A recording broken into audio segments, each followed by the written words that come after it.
मुझे इस बात की प्रसन्नता है कि बहुत बड़ा एक प्रयास हमारी सरकार का, तो जिस प्रकार से आग की घटनाएं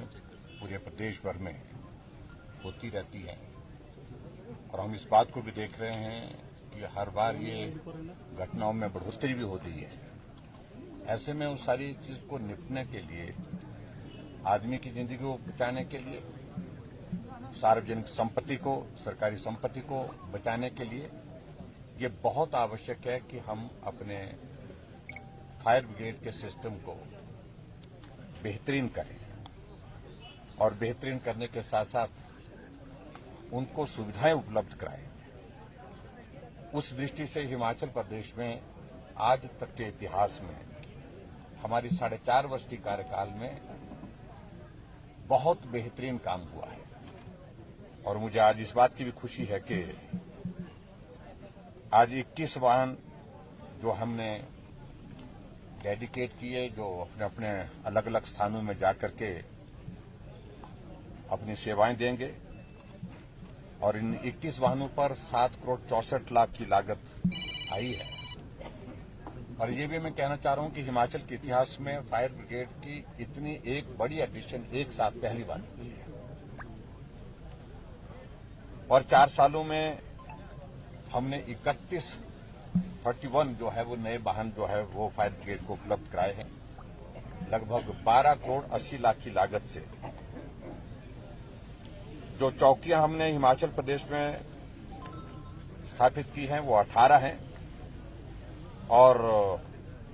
उप अग्निशमन केंद्र जो है वो 3। और इसके सबसे इम्पोर्टेंट चीज है कि विभाग में जो पद भरने की बात थी, बहुत सारे, क्योंकि इस सारी चीज को गंभीरता से लिया ही नहीं जाता था। फायरमैन के 158 पद और ड्राइवर पंप ऑपरेटर के 82 पद जो है वो हमने उसमें सृजित किए हैं। और ये भी मुझे बताते हुए प्रसन्नता है कि जो हिमाचल प्रदेश में पिछले 4.5 वर्ष के कार्यकाल में जो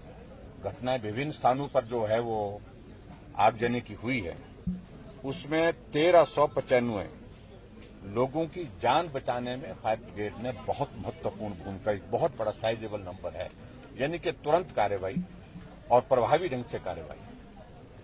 और उसमें सबसे ज्यादा जरूरत ये थी कि जब फायर ब्रिगेड का स्टेशन हमारे पास दूर होता था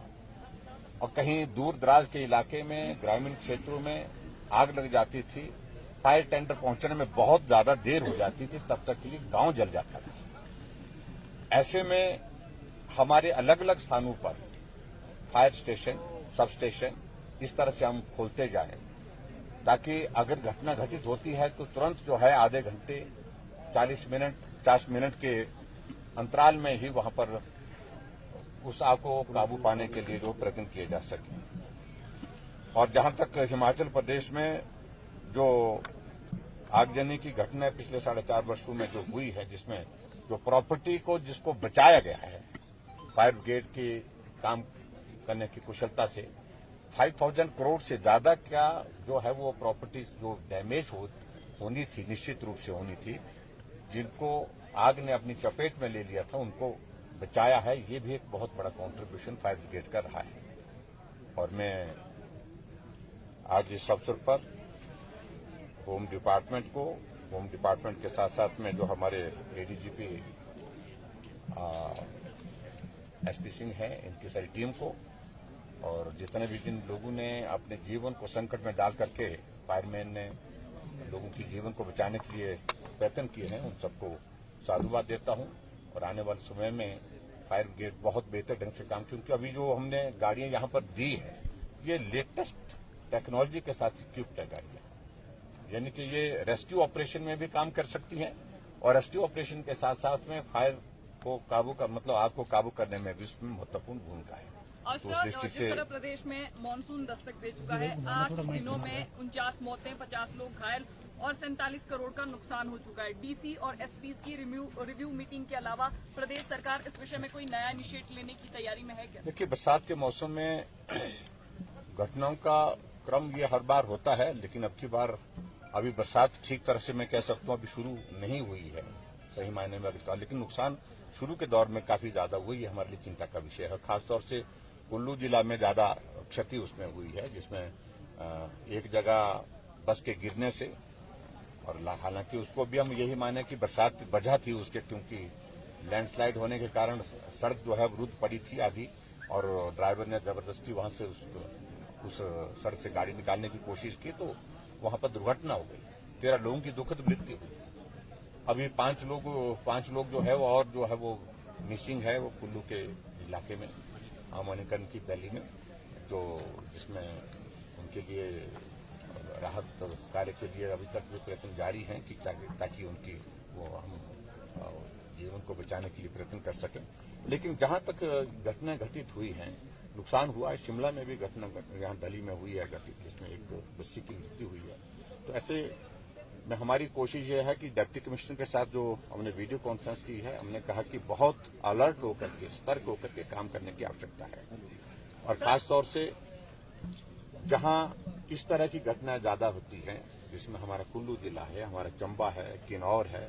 मंडी जिला का भी हिस्सा है। हालांकि बरसात का मालूम नहीं पड़ता है, जब बरसात होती है तो किस इलाके में कौन सी कहां किस तरह से घटना होगी, इस तरह सारी चीजों को कहना कठिन है। लेकिन फिर भी उसके बावजूद सारे प्रशासन को हमने अलर्ट पे रखा। मानवीय भूल भी आप मानते हैं कि निर्माण को लेकर जो है स्थानीय स्तर पर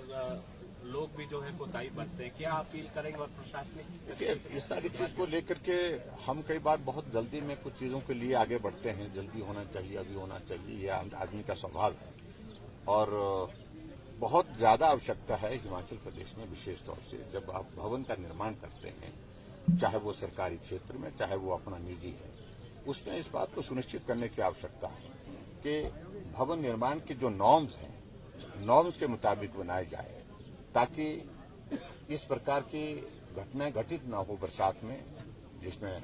मकान बह जाता है, मिट्टी धंस जाती है। ऐसी जगह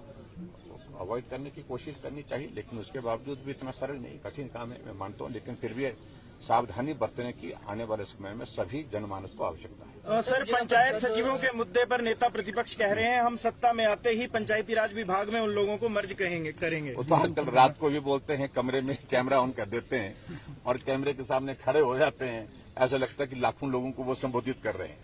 तो उसका स्वभाव है, मैं उसके कुछ ज्यादा कहने ही नहीं चाह रहा हूं। ये मानसिकता को दर्शाता है कि आदमी किस कदर जो है वो इस तरह से मतलब मानसिक दबाव में आ गया है जब चुनाव नजदीक आए। सहज रूप से लेना चाहिए। अभी भारतीय जनता पार्टी की सरकार है, और भारतीय जनता पार्टी की सरकार अपना कार्यकाल पूरा करने के बाद फिर सरकार बनाएगी हिमाचल प्रदेश में। जो वो कह रहे हैं कि हम आएंगे, यही कहते थे पंजाब में, यही कहते थे उत्तराखंड में, यही कहते थे उत्तर प्रदेश में, लेकिन आए तो नहीं है, वो तो गए ही गए।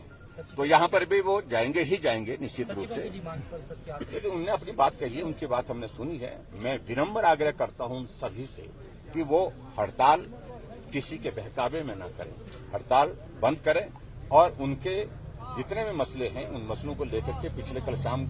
मुझे एक प्रतिनिधिमंडल उनका मिला था, विस्तार से चर्चा हुई है। मैंने अधिकारियों को कहा जो उसमें किया जा सकता है उसके रास्ते निकालने प्रयत्न करेंगे। और